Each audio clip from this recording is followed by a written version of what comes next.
Hello, and welcome to Sobercast, where we provide AA speaker meetings and workshops in podcast format. We're an ad-free podcast, and if you enjoy listening, please help us be self-supporting by visiting Sobercast.com, look for the donate link, and drop $1 or $2 into our virtual basket. We hope you enjoy the podcast. Have a great day. Good evening, everyone.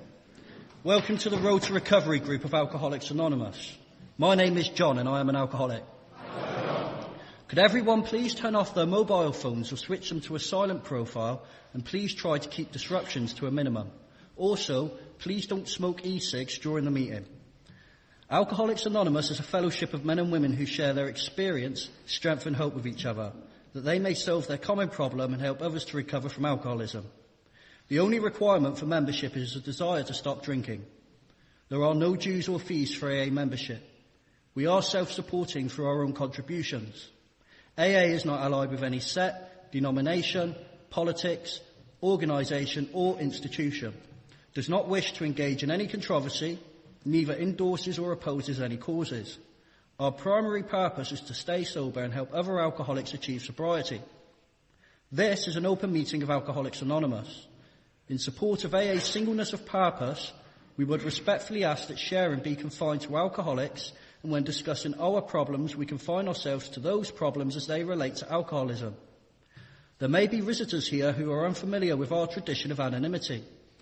We need always maintain personal anonymity at the level of press, radio and television. This tradition is a constant reminder that personal ambition has no place in AA. We assure that anonymity is the greatest safeguard AA can ever have. We therefore seek your cooperation in protecting the anonymity of our members at the public level. The format of tonight's meeting will be 7 10-minute speakers. The remainder of the meeting will then be open to the floor and closed 30 minutes later. Can we please have a moment's silence to remember Tradition 5? Each group has but one primary purpose: to carry its message to the alcoholic who still suffers. Our first 3 speakers tonight will be Wayne, Rico from Bournemouth, and George from Germany.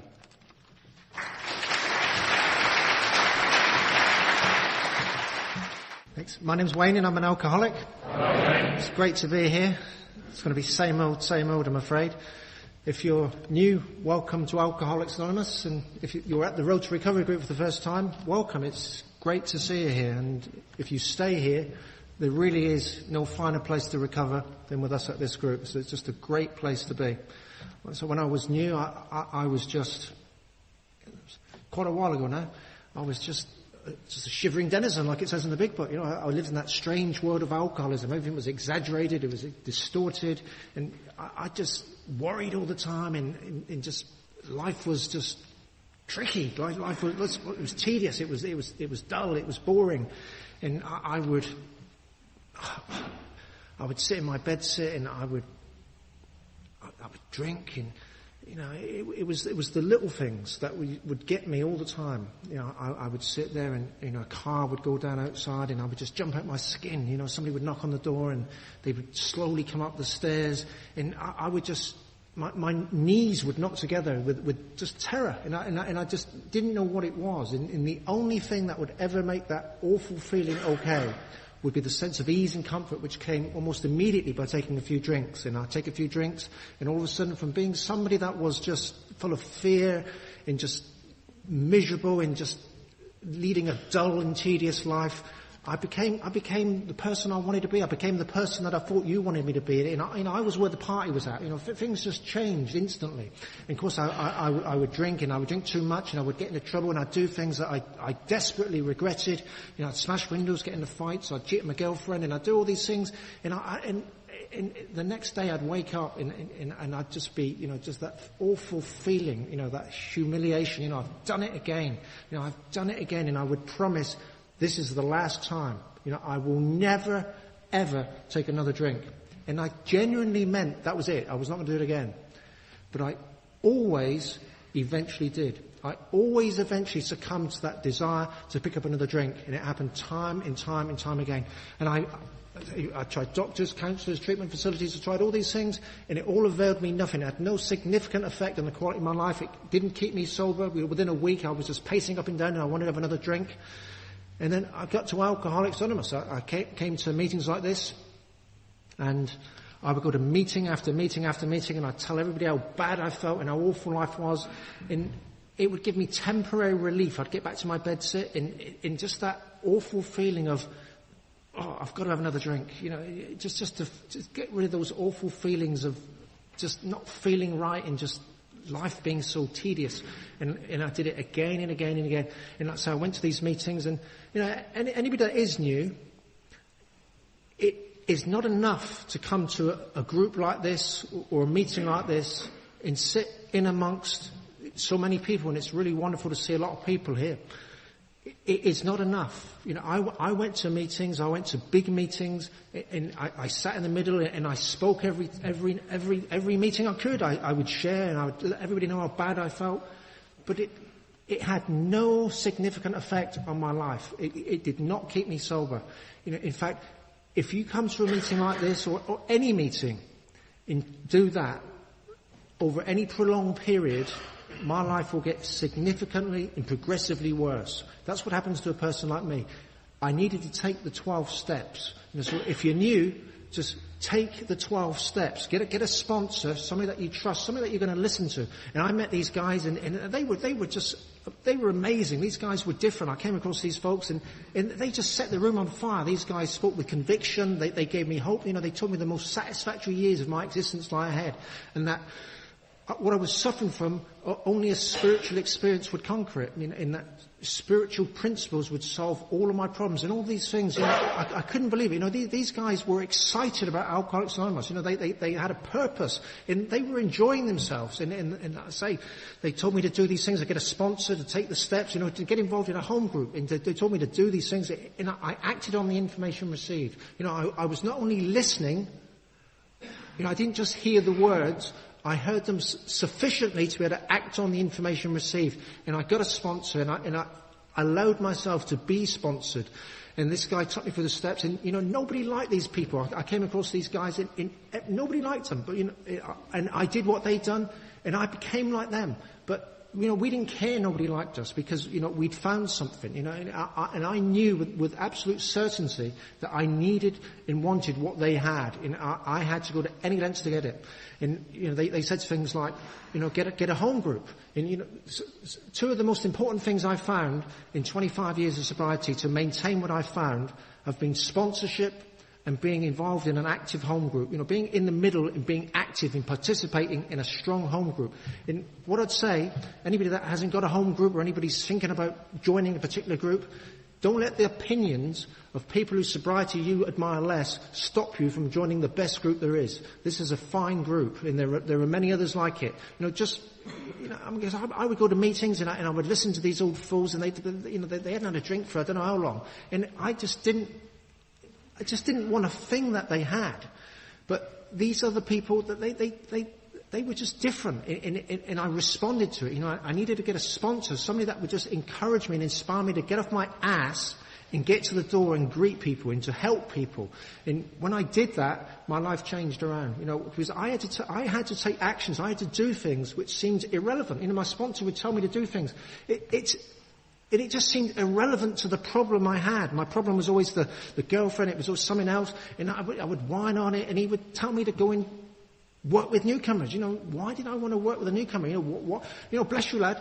Your stories moved me deeply. Have you read your big book? He was horrible. He got me taking action. He got me doing things which changes a twisted alcoholic like me, and just somehow gives me enough humility to be able to live a life sober and actually enjoy sobriety, just by taking these actions which I couldn't work out. There was no way I could work these things out. I just had to take the action. So if you're new, or if you've been around a while and things are not quite as good, or you're concerned, just take the actions. These things work. They've been consistently in my life for a considerable period of time, and I've been able to stay sober. I've over the years, I've seen people who are far more intelligent than me. I've seen people who are better speakers than me, and you're going to hear another 6 tonight. I've seen people who are wealthier than me, more successful businessmen than me, just nicer people. Most of them are drunk, but I'm still here. And the only reason that is because through good and bad, through thick and thin, even when I've not wanted to, I've turned up at my home group and I've taken the actions of Alcoholics Anonymous. I've continued to do those things which originally brought me to a place of comfort. It's just magic for an alcoholic like me. I just have to do these very simple things and I can have a good life. So, it's really great to see everybody here. There's a lot of faces I've not seen for a little while, and some people I'd rather not see. But it's just a wonderful thing. People used to say, over the years, this group, it's the group's 20th birthday. So happy birthday, Road to Recovery, because.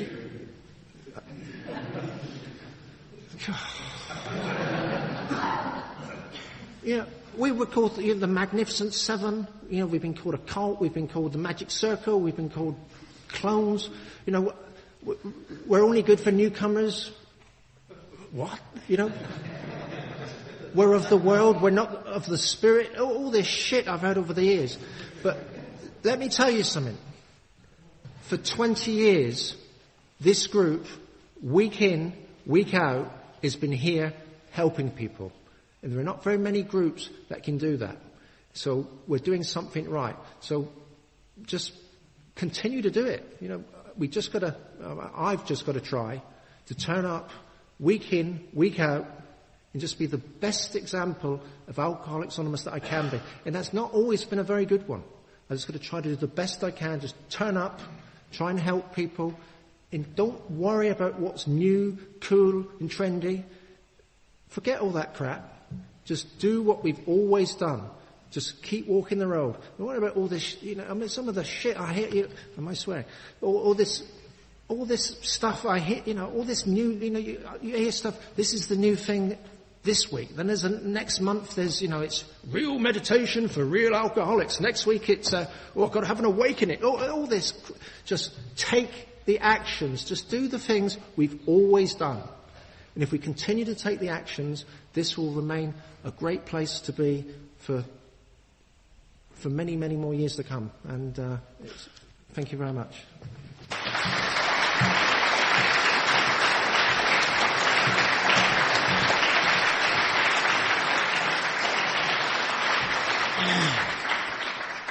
My name's Rico. I'm alcoholic. I noticed I'm the only one from the Road to Recovery, Bournemouth.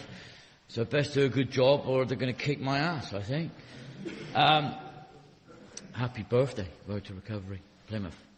I came to AA 15 years ago from the streets. I'm a tramp. I'm a liar. I'm a thief. I love alcohol more than anything on this planet, more than my children, more than anything. It's that important to me. I've never found anything on this planet that does what alcohol does for me. In this speed, alcohol does it. I'm not 15 years sober. I came here 15 years ago in that condition. I'd just been on the streets for 2 years, sleeping in doorways. And I saw myself in the window of a shop, and I was disgusted with what I saw. It was pitiful. I had a blanket wrapped around me with a big old beard, and not even a skinful of alcohol in me could let me bluff it any longer and say, "So I want to be." It was disgusting, and I vowed then to start doing something about it, and I kind of did. I went to do a robbery, got arrested by a police officer that knew me, and he recognised me when I gave him my name, and he said, "What's happened?" He knew me as a little boy, and rather than take me to the jail, he took me to a psychiatric unit and started me on this journey towards AA. But it was a rehab and all that then. So I spent 5 years. I did rehab, didn't take it seriously. And I did AA, and I did what Wayne said, actually. Just came and did jack shit. And if you're new, don't waste your time. Just come in here and sitting in this room, because all you're doing is sitting in a seat in a room. That's it. And if that chair could keep me sober I take the chair home with me. I've discovered it doesn't. 10 years ago, I met somebody who was sponsored from this meeting, and I disliked him immensely. And I met some who were sponsored from this meeting in Bournemouth, and I knew them from a long time ago. And they talked to me, and I could see something had happened to them. And they took me to a whole meeting of them, you know. And if you can imagine it, the meeting was quite new at the time. There were 7 of them, and I was the only newcomer. It was horrible. You know, I was surrounded, and I put my newcomer face on. I'm still drunk at this point, and I put my newcomer face on and smiled when they said, "What do you think of the meeting?" And they said, "Oh, I loved it." And I want to get out of there, because these people make me uncomfortable. What I didn't realise at the time is I'm uncomfortable wherever I am. I just blamed it on these people at this particular time, because that's where I am, and they're telling me the truth, and I don't want to hear it. They're telling me stuff about a physical allergy, that when I take one drink, I've got no choice as to whether I'm taking another. I'm taking more because my body demands it, beyond my mental control or reasoning. And they told me this stuff, and it scared me. It sent me into despair, to be honest. You know, people say, I read the book, and I read step 1, and I thought, oh, fantastic. I thought, shit, I'm done. I can't. If this is true, and it's me, that I suffer from the physical allergy, the mental obsession, that I can think of nothing else, or it lies to myself and say, I've had a month off, I'll have just take one night off. If I believe this information, I'm in big trouble. And I believed it. And I said to them, what am I to do? And they said, you get a sponsor. You buy yourself the big book of Alcoholics Anonymous. You get yourself a home group. You commit to it. And do whatever you can to make that meeting run correctly. And get involved with meeting newcomers and helping, welcoming people. And after some debate, I finally had finished, and I got on with it. And that was 10 years ago. New Year's Day, I'm going to be 10 years. And I've took the 12 steps, had a spiritual experience. My life has absolutely changed. I've gone from being a tramp to, I live on a cliff top, about 100 metres from the sea. I've got a wife.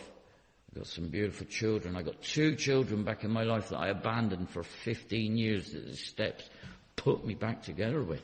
15 years they didn't see me, and now they don't leave me alone, you know. Both of them, they're 21 and 26 this year, and they're both pregnant. I'm going to be a grandfather. And the first person they contact when they have a scan is me. Yeah, it's absolutely, the steps has absolutely washed it away. And I couldn't have believed it was going to happen. I'm the best dad I can be to my children. I've been part of the same home group and had the same sponsor for 10 years. And some of the finest people in my life come from that meeting, you know. I'd do anything for some of these people. And I'm pretty damn sure they'd do anything for me. Now, I don't know about you lot, but I didn't find that out there, you know. And I tried. Don't get me wrong. I really tried to stop drinking and do like my mum says. You need to stop a drink. She's Italian, by the way. Stop a drink, you need to get a job, find a nice girl, and buy a house. I wanted to scream at her. I wish I could do this, but I can't. And it was strange if you're new and you've got a sponsor saying, don't worry about those problems over there. Have you read your book today? Why are you not at the meeting at 6:30? Have you phoned 2 new people today? You know, have you written a gratitude list? Why are you checking in late? If you've got a sponsor saying things like this to you, they seem to have nothing to do with your problems. Let me tell you now, they have everything to do with your problems. And it makes absolutely no sense. And on page 13 of the big book, I think it's 13, it says uncommon sense. Common sense becomes uncommon sense. Because if I concentrate on these daily suggestions, these daily spiritual actions Wayne was talking about, what I think's my problem over here seems to start taking care of itself. Because unbeknown to me, I get here and half of the things I really worry about aren't a problem. And they're going to disappear anyway, and I soon found, as soon as I started taking the next right action and trying, not being a spiritual being or anything, just trying to live right, everything seemed to fall into place. I started to feel good about myself, I started enjoying being on this planet amongst yous. And I've grown up, and I thought, growing up, all I ever really wanted to do was play, I loved playing as a kid, and I kind of, when it's time to grow up, I just want to carry on playing, my toys just got different, and alcohol allowed me to do that, and once that was taken away, what the hell was I going to do? If you're new and you recognise some of this stuff, and not only that you recognise when you put alcohol down, I should be okay now. The booze, which is my problem, seems to be out of the way. Yet there's something wrong with me, Welcome. That's alcoholism for you. Or that's how my alcoholism shows up. It doesn't really show up until I try to stop.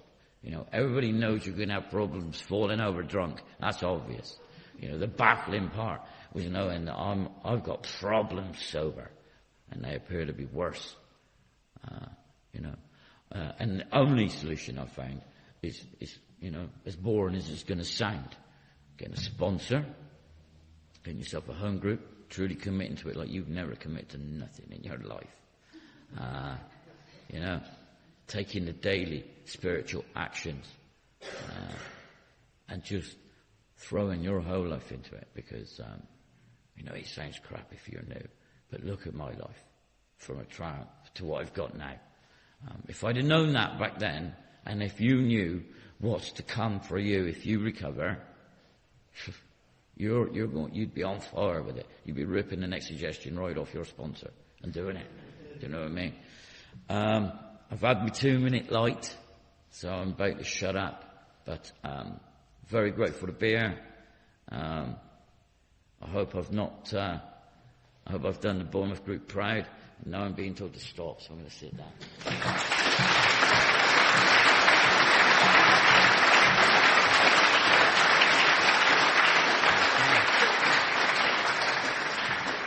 My name's George, I'm an alcoholic. And it's a wonderful privilege to be able to share at this group. I owe everything in my life, everything good, to Alcoholics Anonymous, and all I've really done for that really is acted on the information, as Wayne was saying, acted on the information that I heard in this room. And I have a life today beyond what I could have imagined.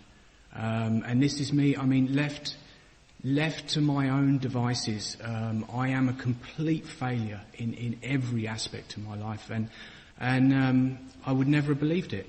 Growing up, I would never aspire to kind of standing up here and speaking in front of you people. It's just terrible. But growing up, there seemed to be some sort of barrier between me and everyone else. There was kind of you, and then there was me, and I always felt this anxious apartness from everyone else. And I remember one of my earliest memories of drinking. I've shared this recently, and some guys would have heard this, but I don't really care. I've learned less to care about what other people think through this program.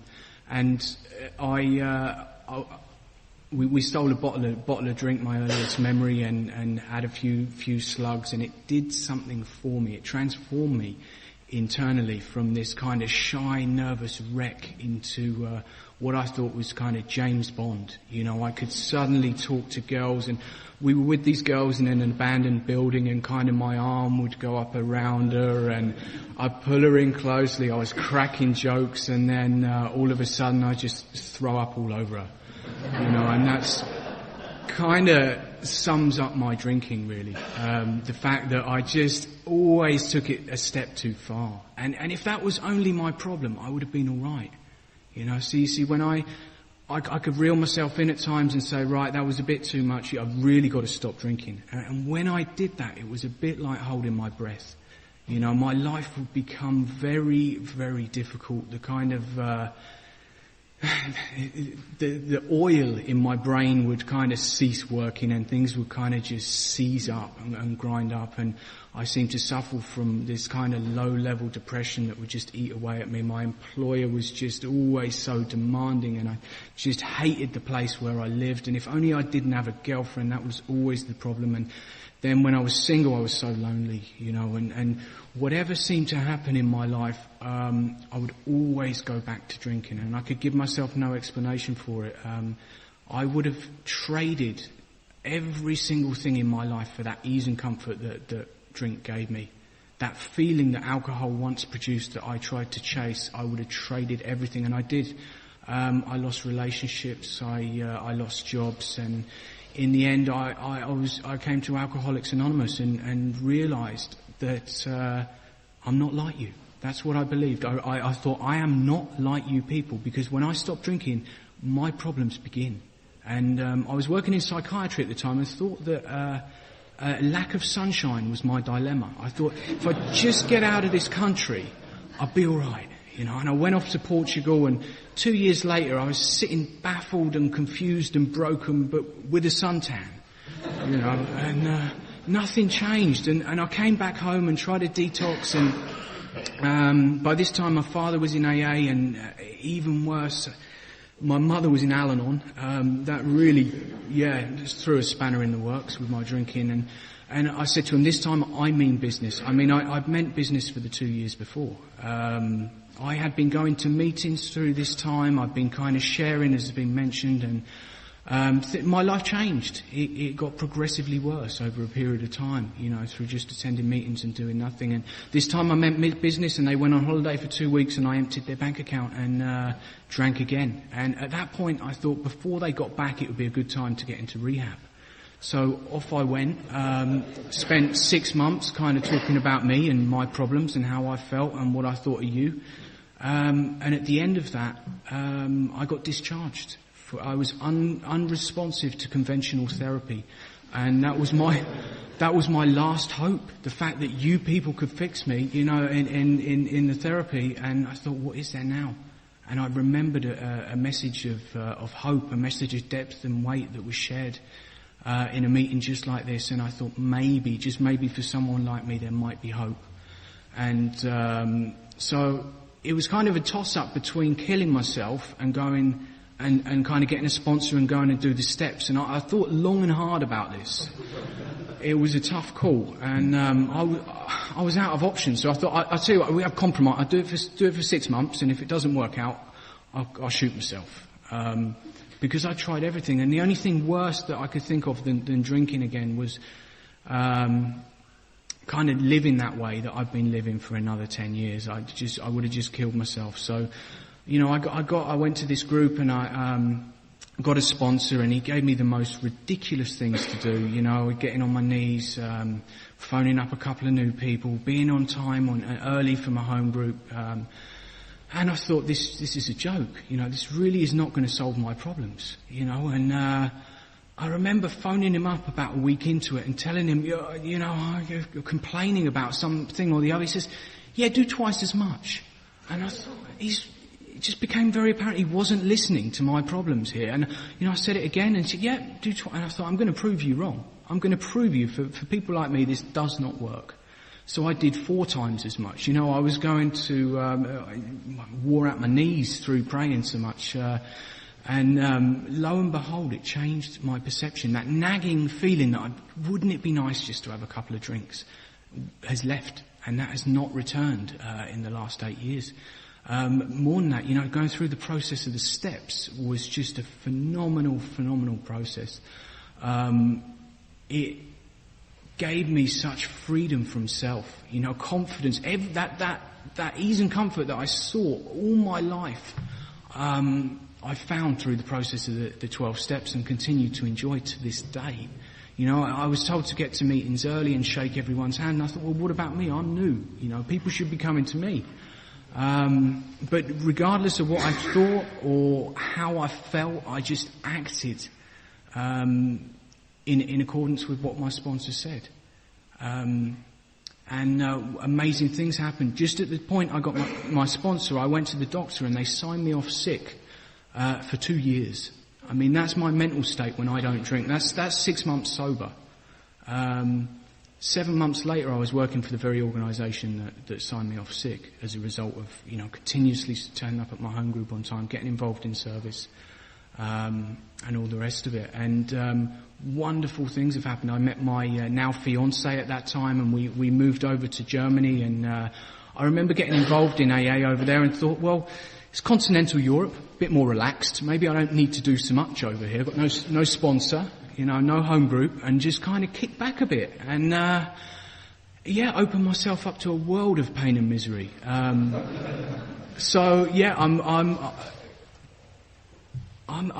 feel so grateful, really, that I'm in the position that I am. I could share about the gifts of this program from now until tomorrow, and none of it is of my doing. As has been mentioned, I've just put this program first in my life.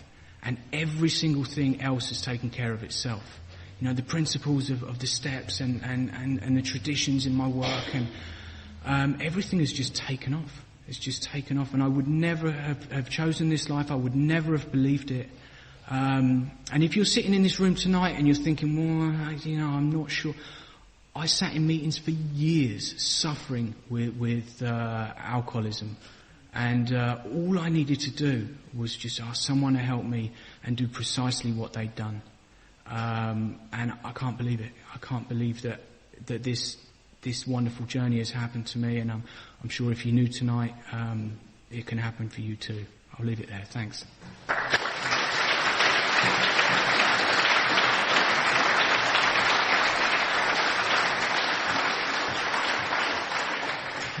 Thank you to our first 3 speakers. Tonight's final 4 speakers will be Chris from France, Robert from London, Matt from Australia, and Alexis.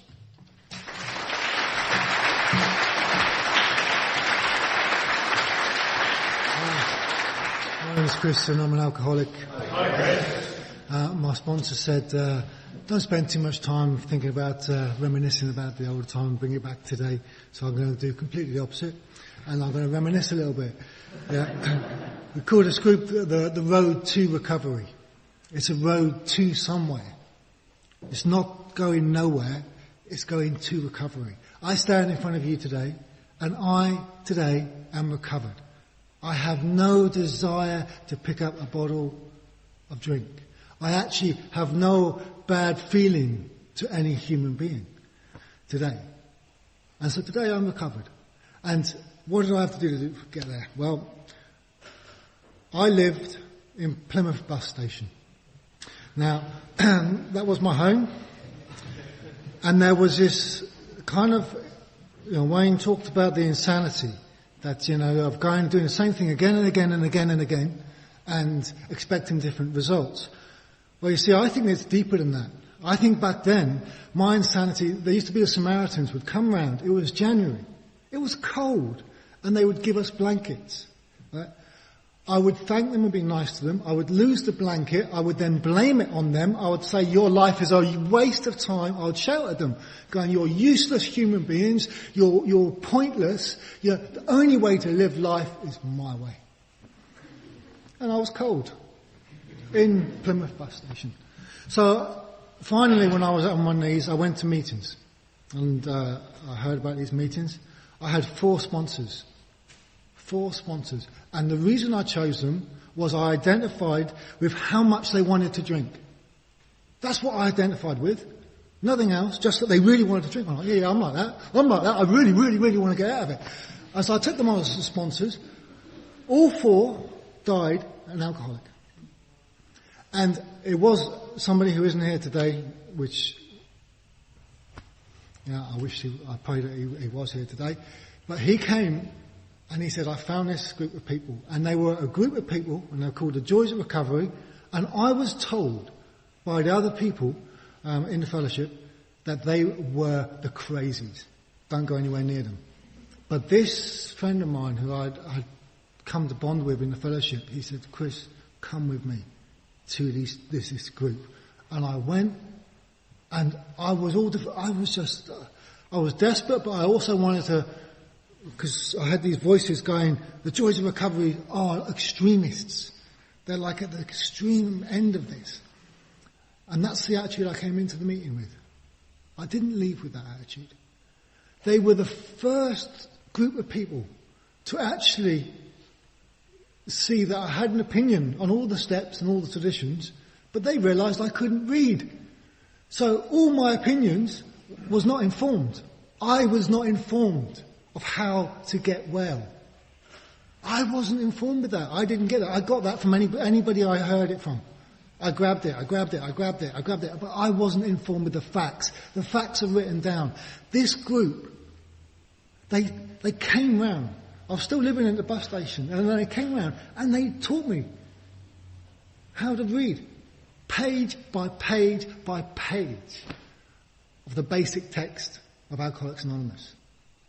Now that to me blew me away. Just their action, Did I like these people? Did I respect them? I didn't care. I really didn't care. These people were actually giving me facts, and I just identified. I didn't understand what I was doing when I was asked to do it. I rebelled against it as best I could, but in the end, it was before the time of the internet, before the time of too many mobile phones, so arranged times had to be made to make telephone calls. My sponsor was simple. If I answered the telephone and I started ranting on about myself and how crap it all was, he would say, why don't you call me when you've done your suggestions? And he would hang up. Now, today, my sponsees will tell me, they go, you're a bit harsh, Chris. I've heard of other sponsors who sponsor in a different way. And I go, I can only give you what was given to me. I was not sold short, half-heartedly short. I was told you are an alcoholic and you're going to die, or you're going to end up in an institution for the rest of your life. And I knew it. I knew they were right, and they did not sell me short. They didn't pat me on the back. They just hung up. Why should I waste my time with you if you're not following these suggestions? So I followed them. And crazy things happened. Crazy things happened. And you've done a wonderful little 20-year anniversary book there, and I just had a quick little glance at it. And it talked about the joys of recovery. And it talked about we got there early. We got there early because we were so frightened that we could not stay sober on our own. The unity that brought us there, and that bit of service, for me, was my life. I loved it. I loved that I could sit outside 2 hours before the meeting, and basically we'd just be taking the piss out of the meeting, but we would be sat there for 2 hours beforehand. We would then get in there, we would move the chairs around, and we would put everything out, we would make a cup of tea and that. I loved that. For me, I loved that. That was the first thing of structure in my life ever. Ever. So from there, I followed these suggestions. I got some understanding, and I did these steps. And yes, I lied, and I had to go back and do them again, a bit more honesty. I knew nothing of how to be honest. My idea of being honesty was, I tell little half-truths. They won't hurt anyone. They did. I had to be brutally honest about where I was, who I was, or how little I knew, actually. And one of the things that my sponsor said to me, which really threw me, he said, Chris, you know nothing worth knowing.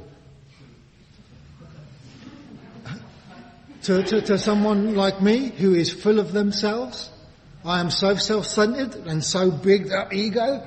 I know nothing. I know stuff. I know music, I know this, that and the other, I must know something. And he's going, you know nothing worth knowing. And I'm racking my brains thinking, I must know something, I really must know something worth knowing. And I actually surrendered to the fact that I knew nothing worth knowing. But what did that leave me? I started this, it's a road to recovery. What did this lead me? This led to the widest road that you can imagine, where I could learn stuff that was useful. I could learn stuff which actually isn't just good for me, It's been good for everybody I've come into contact with. Now, as fate sometimes has, just when I got asked to do this share, I read an article from an artist, and she works in kind of ceramics and sculpture, and she's 108 years old. And she was asked about her work, and she said something which I thought was very profound for this meeting. She said, "My mistakes make great pebbles to build a road." And I thought of you lot. That's what I thought of. I thought that's beautiful. It's a 108-year-old woman saying that. It's nothing to do with us at all. And I thought, that's it. We all have made mistakes. The mistakes to get this down, the basic text of Alcoholics Anonymous down, the mistakes they've made were horrendous. But what a road. What a roadmap. You know, we've got signposts that are so big and so blatantly obvious, you know, that you can't miss them. You cannot miss them. You know? And the beautiful thing about a group is it takes those signposts from just being static signposts to a human being, just like you, saying, my life has changed. I've changed. I'm not angry. I'm not resentful. I'm not greedy. These things have gone. They've been lifted. And they've lifted, and the beautiful thing, you know, as I have as many friends outside of the fellowship as I have inside the fellowship, which is a beautiful thing for me to say, you know. And the thing that I have really found is the only problem is when I put myself in the way of doing good stuff. That's all it is. If I put myself in the way, and I start thinking about me, or I want, I can't be helpful. Why? Because I'm actually useless without connection to a higher power, and that being the core of my life. And that stuff, you know, that spiritual stuff. I got told that God was just dog spelt backwards. And I've hung on to that ever since. And so I'm comfortable with that word. But I did use it as an excuse of why not to listen for a very long time. But now I know that this is the spiritual aspect of this program. Thank you. The spiritual aspect of this program is core. And it starts with me being willing to do action. Spirituality is action. Not just thinking. My thinking, not so good. My actions, if I do good stuff happens. And thank you. It's an honour to be here.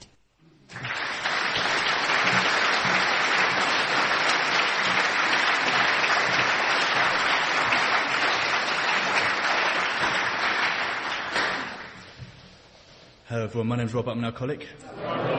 And I just want to say, first of all, I want to express some real heartfelt gratitude for being asked. I can't think of many other places where anyone would let me anywhere near a lectern to speak to anyone, so thanks a lot for trusting me with this, and I take it very seriously. Hopefully I try not to take myself so seriously.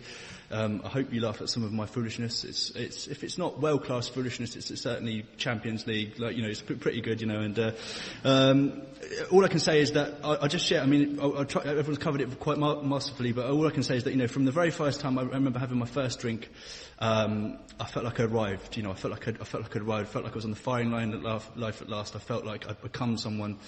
What had actually happened, very similar to everyone else, I'd stolen a bottle of brandy from my dad's drinks cabinet, my mate's dad's drinks cabinet. I drunk it and I jumped out of a window in my pants, you know what I mean? And that was about as social and as positive and as my drinking ever got, you know, and do you know what I mean? But I thought I'd arrived. Where I'd actually arrived was in the garden, but, you know, I'd arrived, I'm a man, you know, and I proceeded to dedicate myself to drinking with a determination, with an enthusiasm, with an intelligence, with a drive that I did not show in any other area of my life. You know, I dropped out of school, I was depressed, man, you know, I was depressed.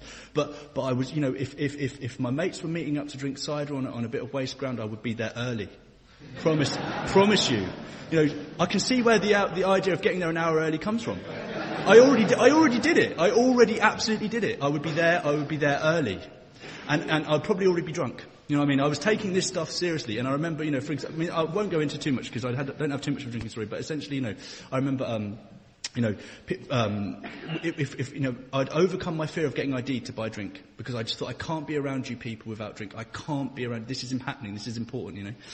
Anyway, so basically, I progressed. I moved on into university, and the wheels promptly fell off. When parental domination was removed, and that last bit of structure, that last bit of discipline, And very similar to, Georgia, I'd managed to blag this girl that I was some sort of James Bond-esque character, and she'd seen right through it and seen the fact that I was an alcoholic of the hopeless variety, very near a rock bottom, do you know what I mean? And she didn't really want to be involved in that, and I don't blame her, do you know what I mean? But, some of the particularly painful things that stick with me are, rolling around on the floor, crying, saying I've changed, you know what I mean? And, bit awkward now. I think I even said at one point, I've been marooned on your shores of your heartless indifference. I was a bit wordy, a bit grandiose, and bless her, and she just was like, oh, and sorry, and now I bless that woman, I credit her with the pain that provided me with a spiritual kick to get me into this way of living, but I'm still lazy, and I still wasn't hurt enough, and I rocked up to a seaside town. And was going to 8 meetings a week, 8 meetings of AA a week, 8 meetings, and I was doing key working sessions. I was having group therapy. I was sharing my stuff, man. And I'd come into meetings and I'd just process my day, and I'd give it a good 15, 20 minutes, and people would be like, And it's a small fellowship, and people still remember me down there of being like, oh my God. And my ex-girlfriend was called Cassie, and somebody called her Lassie in the meeting because I was going, and it was excruciating for everyone and me. But I didn't, and actually also as well, I remember at this point, nobody'd asked me to sponsor them. At this point, I was like, why not? Why not? What, don't they want what I've got? I didn't want what I had. Do you know what I mean? But they, you know what I mean? But And another memory that sticks in the mind quite clearly as well about AA at that point is that I went back to my old, well, there's a few things. I went back to my old treatment centre, when I graduated.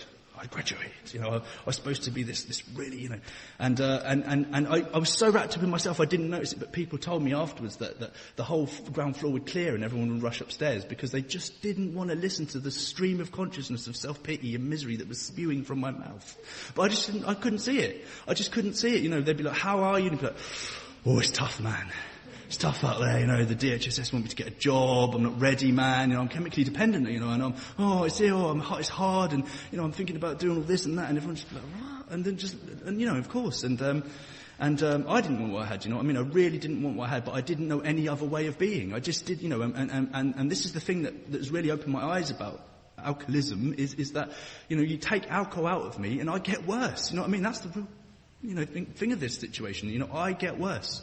I don't get better. I'm having problems with my emotional nature. I'm the sort of guy that, will give it the big un, and then the police turn up and I'll have a cry. Do you know what I mean? It's not a good look. It's not a good look. I'm no type of criminal or gangster or anything. I'm just a bit of an idiot. A bit of a pain in everyone's side, just a bit of a nightmare. Do you know what I mean? Everyone's just a bit awkward and like, oh God. And even the policeman, the policeman's going, there, mate, don't worry. Do you know what I mean? Just, what? And my experience, humble experience, is that if I'm not careful and I'm not really trudging this road really dedicatedly, I can still be like that. That's the real thing. Please don't think of any way of me being a saint. I'm sure you don't think, but I'm not a saint. I'm no way. But what I just have is a humble experience of applying the principles of this stuff in my life and the benefits and the fruits that come from that. I remember thinking that discipline was for the weak and the boring and the sad and the people who'd given up on life, and I remember mocking my father because he had a military background and we used to have bedroom inspections, and that was what I used to think, discipline wasn't. It's boring, and you basically, and I'm sorry if anyone's wearing cordries, but you basically put your cordries on and just be a middle class loser. There's no point in discipline, it's pointless, and actually everything in my life all the fruits of my life have come from some discipline. You know what I mean? So it just shows you what I think I know is completely not right. It's just completely wrong. Everything of value in my life has required a bit of action, has required a bit of work, but the benefits and the fruits of it have been absolutely astounding. I still, I'm not perfect, but there's moments there I have real joy. I have real unchemically adulterate, no chemicals involved, just real peace of mind and happiness. Just real peace of mind and happiness.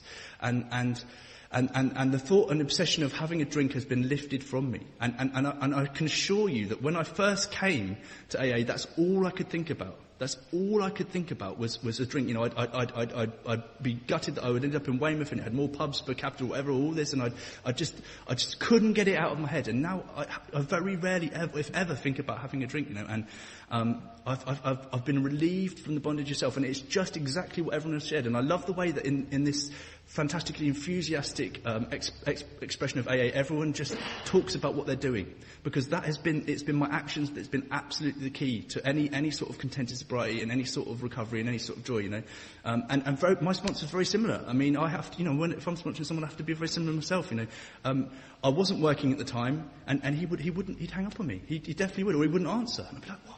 Why dare he? You know, but you know, he's a busy man. He's got life. You know, and I'm being selfish, and he's indulging me, and that's not good for me. It's allowing me to be insincere, which is causing me more harm than good. You know, and so what I think I'm trying to say is the principles and the values held in the road to recovery, particularly AA as a whole, is some of the things that has set me free. You know, set me free, has given me a life beyond my wildest dreams. I was promised that when I came here, and I genuinely do have a life beyond my wildest dreams. And yes, I work, I've got a job, and I've got a girlfriend, and I've had a girlfriend for longer than I've ever had, you know, almost in my life. But the things that of true key value is the peace of mind, the freedom from the bondage of self, and the difference, this might sound airy-fairy, but it's not, the difference between fellowship of the Spirit and spirit of fellowship, you know, and it's the fellowship of the Spirit is where I want to be, you know, where we're all part of a common solution that we can absolutely agree on, walking hand in hand, you know, and if those words aren't jumping off the page at you, and you're not living that stuff, then come and ask us what we're doing, and we'll show you, because it helps us as well, you know. If that sounds like airy-fairy nonsense, come and see us, and you'll see that it's absolutely hard-won, beautiful experience, and I'll leave it there. Thank you very much. Thanks.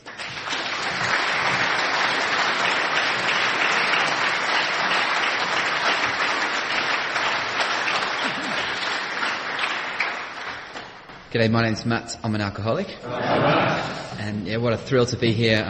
Great meeting, great occasion for celebration, 20 years, happy birthday, Road to Recovery. And yeah, thank you for all the great work that you've done over the last years, because not only do I look around and see, a room full of, you know, real AA heroes and recovered alcoholics, but, you know, I've been privileged to see the spark, you know, spread all around the world, and, you know, be part of Road to Recovery groups in Australia where, you know, Friday night, every night, week in, week out, it's the same thing. You know, we've got 30, 40, you know, members there now carrying the message, helping others.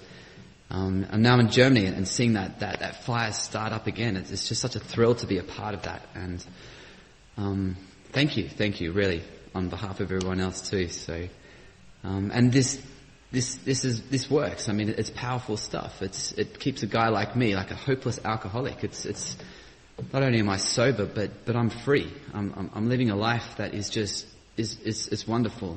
You know, I'm able to just get stuck in and have a crack. You know, I have today a higher power in my life that deep down it just gives me that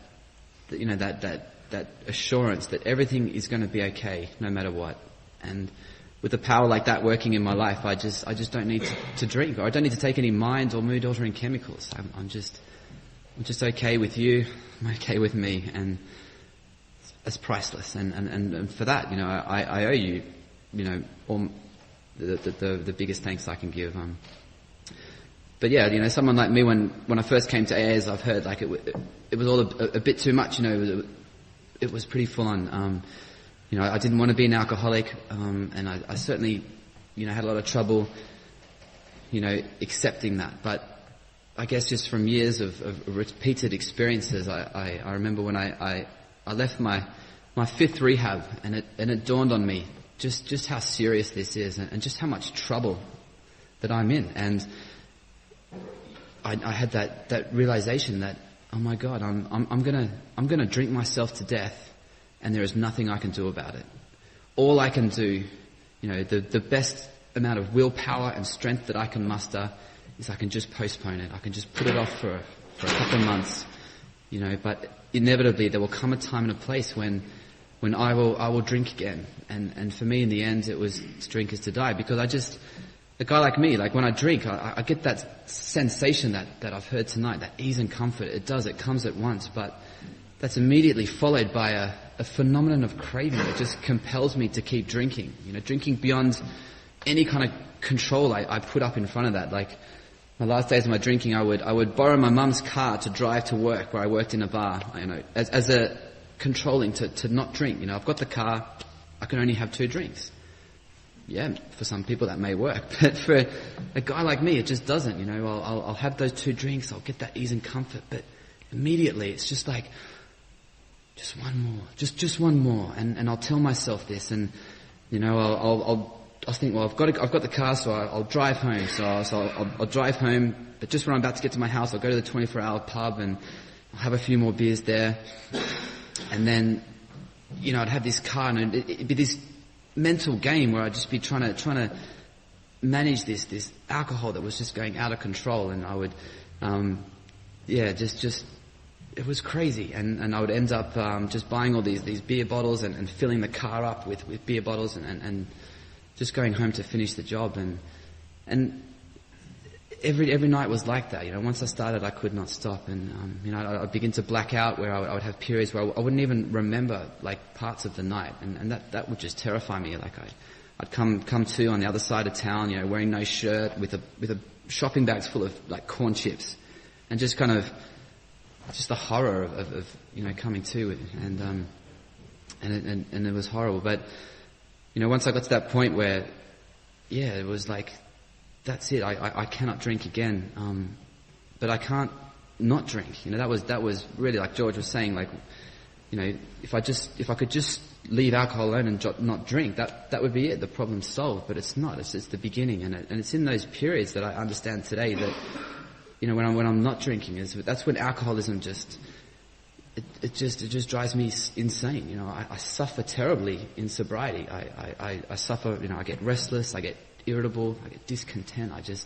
I'm so resentful and just so angry and frustrated, and if you just would just back off and just leave me alone, like you just don't understand, and it's just a horrible place, and I can't stand to live there, and when I'm like that, I just yearn. I just begin to yearn for escape. I yearn to get out of myself. I yearn to once again just enjoy life, or to get that ease and comfort. And everything I tried to get me that, it just didn't have the power. The power to change that spiritual malady. I couldn't. I tried counseling. I tried psychotherapy, psychoanalysts, psychiatrists. I tried medication, rehabs. My mum did everything she could, all my mates did, and there was no human power that could bring about any lasting and effective change. And eventually I would go back to that drink, and it'd be, the pain and suffering, I wouldn't even think of that. I'd just glorify that good bit and just tell myself that this time it'll be different. This time I'll be able to control and enjoy my drinking. And it's a false delusion, because there is no control. It's hopeless. 100% hopeless.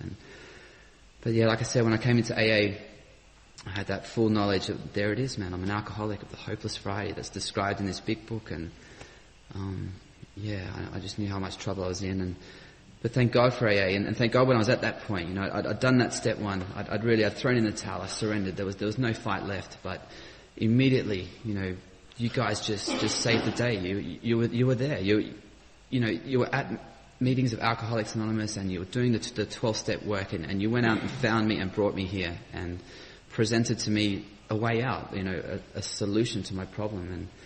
And I just remember, being in a meeting, and amongst a sea of misery, there was this beacon of hope, and it was, to be my sponsor, and it was just, out of all the people you'd think that could help me, he'd be the last person. He was an electrician from London who was out backpacking in Australia. He was only a year sober, yet this guy had everything that he needed to help me. He was an alcoholic of the hopeless variety, yet he had recovered. He'd got a sponsor, and he'd worked the 12 steps, and he could pass that message on to me. And more importantly, like, this guy, not only did he present it, he lived it, and he was a demonstration of this program in action. Like, you could see that this guy had changed. Like, he had recovered, and he was on fire, and that enthusiasm and inspiration was enough to kind of just push me over the line and think,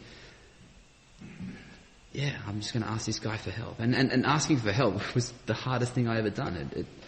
But I just knew that there was something here, and I needed it. And if I didn't, I was going to die. So, I just asked for help, and from that moment, I was never let down. I was just given clear, precise directions on how to recover. Really simple stuff. Praying on my knees in the morning. Phoning to newcomers, joining a home group and getting there early. Like, we've all heard it, and we're all practicing it here tonight. And what can I say? It's just worked. It's been a powerful solution to my problem. I mean, I stand here today. I'm 11 years sober. I'm on an amazing journey. Like, I can't begin. Like George was saying, I could go on all night just about all the cool stuff that's happened. But I'm sober today. Traveling the world. I've some of the things, like I quit smoking. I got off sickness benefits and got a job. I mean, that was a big day. Went to university and studied and graduated, and got a girlfriend and just all of that normal life stuff. It's just I'm seeming to be able to front up and give it a crack, and it's not always easy, by no means. It's difficult. I've had some tremendous heartbreak and tough times, but that whole time, I've just maintained that attitude of AA first. It's the central factor of my life, revolving around solid sponsorship. Checking with my sponsor each and every week. I've got a home group that I'm there, I'm there first, early, I put this first. I take this very seriously because I know what I'm up against, and I've just seemed to have done that, and I'm in with a shot, and I'm having a pretty good life, and it's, what can I say? I mean, I think one of the biggest joys for me is not only has it happened in my life, but I've been around long enough to see it happen in others too, and to have played a small part. I remember when I came to no, that's me done. Some other time, but it's just great to be here, and thanks again. Happy birthday.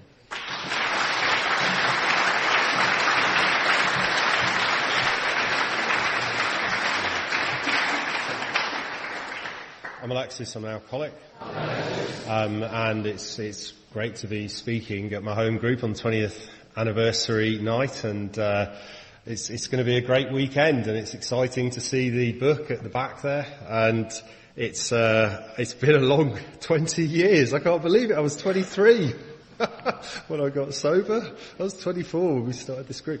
Don't worry, I won't bore you with a load of reminiscences, but it's been 20 years of my life, it's been, or 21 years actually, 21 years of my life. And it's quite odd. I wasn't expecting to think, 20 years of the Road to Recovery group and suddenly link that in with my life, but it has. I was a kid when I came to AA. I feel like I was still a kid even when we started this group. I did want to say something for anyone that's new or visiting or whatever, and you're thinking, wow, they're making a big fuss. Why are you having a special thing for an AA group? Well, when I came to AA, I won't go into detail, but what I remember very clearly was the suffering and the tears of my family around me for years, and the people I really cared about and the pain I put them through, and the suffering I went through. I remember vividly those mornings of the pain and the agony and the self-loathing again and again and again, just stretching out into this self-induced misery. I got sober in Alcoholics Anonymous, but I stayed sober, and so much of that has been made so much more easy by being in a group like this. And the other thing is, life isn't just about staying sober. It's about living life, and I'm surrounded by great examples of people who are living their life, who are getting out there using the principles of Alcoholics Anonymous to live a good, meaningful, exciting life. And that's meant a lot to me, you know, and I've looked at the example of people, and I've done it repeatedly because, you know, if you're 12 years sober and thinking, what's next? I mean, when I was 12 years sober, I looked at the example of people around me in my home group, and it took me to the next level, both personally and professionally. When I was 15 years sober, the things that have happened in my life since I was 15 years sober, thanks to the examples that I've met in this group, in Alcoholics Anonymous, are overwhelming, actually. Are overwhelming. It's been, that's, the 12 steps got me sober. I was taken through the 12 steps by a sponsor. I have that same sponsor. Thank you, Wayne, for sponsoring me.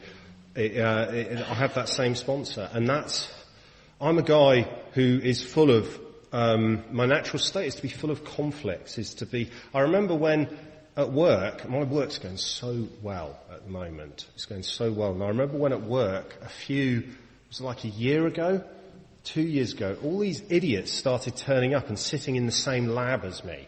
These people thought that just because they had the same boss as me, they could sit in the same room, the same lab. I'm going to start rambling, actually. The point I'm trying to make is that, my natural reaction to that is like, go away. I'm going to pretend you're not here. I'm going to walk in the morning, ignore you all. If you talk to me, blah, blah, blah. I'm a bit different to Chris, who's full of love after 23 years or whatever.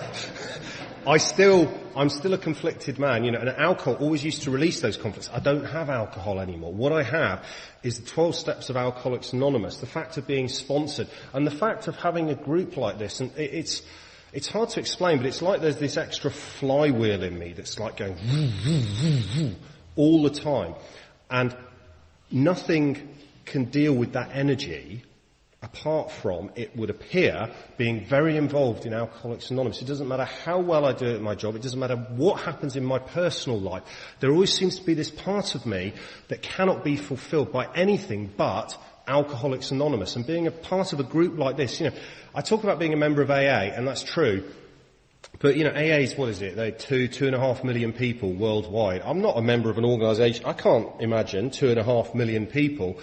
AA to me, and AA probably to the vast majority of people in the world, is their home group. It's the meetings they go to. So AA to me has been my home group. I mean, I go to intergroup and region and all that, but my heart is with my home group. And it's, I used to kind of think, I'd go to the meeting and I'd think, wow, the buzz, you know, and I'd be there at the meeting and I'd be thinking, the buzz, this is brilliant, you know, and I get to have ribs afterwards. That was one of my big things. When we first started the group, I'm actually going to have ribs tonight as well. So some things never change. I'd always be thinking, the buzz. Over the years, yes, I love the buzz, you know, and tonight is very special. But it's become more about where can there be a place where I can give myself fully in service and be helpful and be involved, you know, and that keeps my interest and that's full of people who are trying to be involved and who are trying to do service, you know, for AA. And that's been, I can see now, one of the most important things for me, having a home group like this is I'm here, you know, I come to a couple of the meetings of my home group a week, and I try and work with the newcomers that are here. I try and make people feel welcome. I try and make people who maybe aren't so comfortable with me feel more comfortable. I try and do all of these things, and not because that's the sort of person I am, but because that's the culture. That's what everyone around me is doing. That's what's expected here, and that does so much for me. It makes me a better person. It makes sobriety meaningful. It means I haven't gone through the lot. I'll tell you what, 20 years, it is a long time. And if you're a self-sabotaging, conflicted person like me, you would have probably sabotaged your life, I don't know, maybe 10 times in the last 20 years. The only thing that's enabled me to keep all the gifts of sobriety, because the only thing that's enabled me to do that is the stability that I've found in Alcoholics Anonymous. The dealing with, I mean, I've said this before, and I think it can be taken too far, but one of the things about having a home group and sticking around my home group is that it teaches me to deal with, like, personal conflicts, with things that bug me about people. AA, Bill Wilson called it a spiritual kindergarten. And of course, I can't be kindergartens aren't 2.5 million people big. Kindergartens are fairly small. My spiritual kindergarten is my home group. And I'm not going to run away. And it was, I remember I almost ran away from AA 10 years ago. I was like thinking, do I really need this? Do I really need? And that's normal for alcoholics. I got to a point where I thought, do I really need AA to stay sober? And I see other people thinking, how important is it to stay sober? And I see them drinking. And that's one of the strangest things, actually, about being an alcoholic and knowing so many alcoholics and knowing so many recovered alcoholics and then seeing alcoholics who seem quite stable and then they drift out of their home group, they drift out of AA and they seem quite stable and then something happens and you can't quite put your finger on it, but then a year later they've become a different person or they're miserable or you're worried they're going to die or it's a very, and part of my job is science and what I really want is like this kind of scientific proof. If you don't stay in AA, if you don't stay in your home group, if you don't stick with your sponsor, you're gonna die. And here's the evidence. Here's the pie charts. That's the way my brain, my first degree was in maths, and that's the way my brain works. But that's not how I've learned things in AA. What I've done is I've kept some stability. I've stuck at it. Sponsorship is, they realise that. You know what I mean? They realised that way back decades ago in AA, how valuable sponsorship was. And this has helped me to stick around. And you gradually start to see what happens to people. And you can't quite see the pattern, but you see it, and not good things happen. And the other thing is my own personality. I keep on saying to you, I'm conflicted, I'm da-da-da. The truth is, I'm pretty comfortable with who I am. I'm a pretty happy person. I'm happy with my life, which really what that translates to is I'm pretty happy with myself because I improve every year, and that makes me, that makes me happy with myself. But for some reason, underneath that happiness, underneath that stability, underneath that satisfaction, I can still sense the part of me, the alcoholic, the part of me that made me drink, the part of me that the 12 steps keep in abeyance. And so I want to keep on doing this. I want to keep on living life because in the end that's what it comes down to. I don't want to drink, I don't want to die, and I want to have a life worth living. And this is a life for me worth living. This is in my work life, in my personal life. This is 20 years in. We all know what it's like. You get sober in the first year and you're bouncing around like bloody Zebedee from the Magic Roundabout. That's normal. That's great. I was like that. I was that Zebedee. But this is what this program is. This is what the gift of sponsorship and home group can help to do as well. 20 years on, recently I've been sitting down trying to do my morning gratitude list, and I'll stop just after I said this, and I've almost been overwhelmed about what to put on my gratitude list because there is still so much great about my life. It's been hard to know what to type, and he's about to Robbie tackle me off the lectern, so I'll say thank you very much.